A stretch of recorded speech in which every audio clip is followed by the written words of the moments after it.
And welcome to Shiba's English Studio. This is our next topic, which is past continuous tense.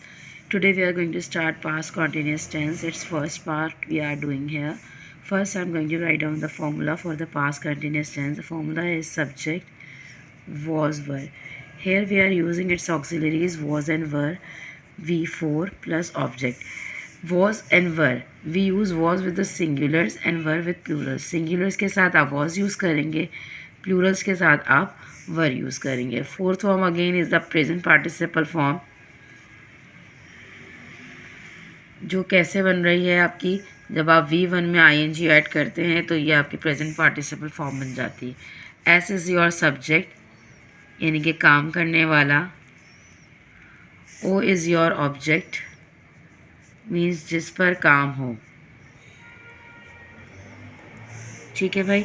यहाँ पर आप use करें verb is your action. Verb is any action, कोई भी काम. इसकी आप फोर्थ फॉर्म यूज़ कर रहे हैं. And auxiliaries are was and were. Singulars के साथ आपने वॉज लगाना है, प्लूरल्स के साथ आपने वर लगाना है. अब हाउ इसके थोड़े से हम रूल्स चेक कर लेते हैं. यहाँ पर मैं जैसे आपके लिए राइट डाउन करती हूँ.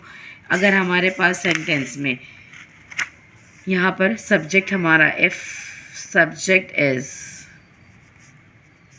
singular, we use was with V4.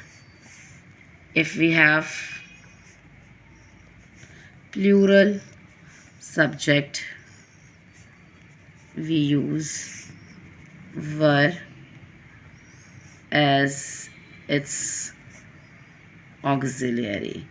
ठीक है भाई. अगर आपके पास सिंगुलर सब्जेक्ट है तो आप वॉज यूज़ करेंगे, अगर प्लूरल सब्जेक्ट है तो आप वर यूज़ करेंगे. और अगेन अगर आपको नेगेटिव बनाना है तो what you will do, only to make negative और interrogative sentence you may add not or put helping verb before the subject respectively.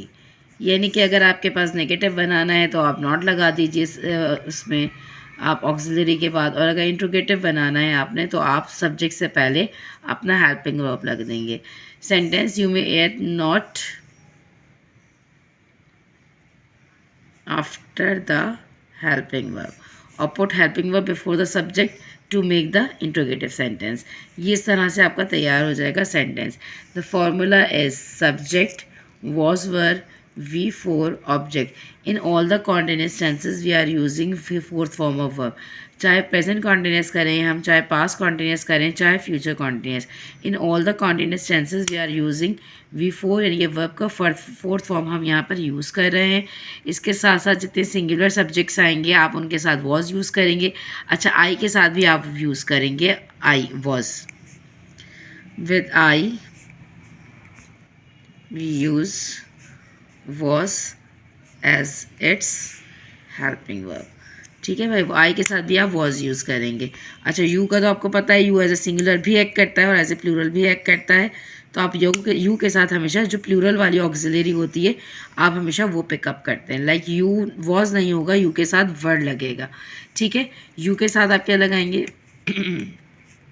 With you we use were as it's helping verb.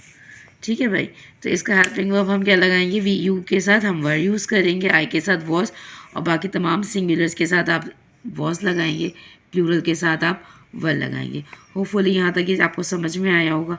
In the next video will continue its examples translation and then we will do the talks about from Urdu to English translation. Take care and do subscribe, like and share.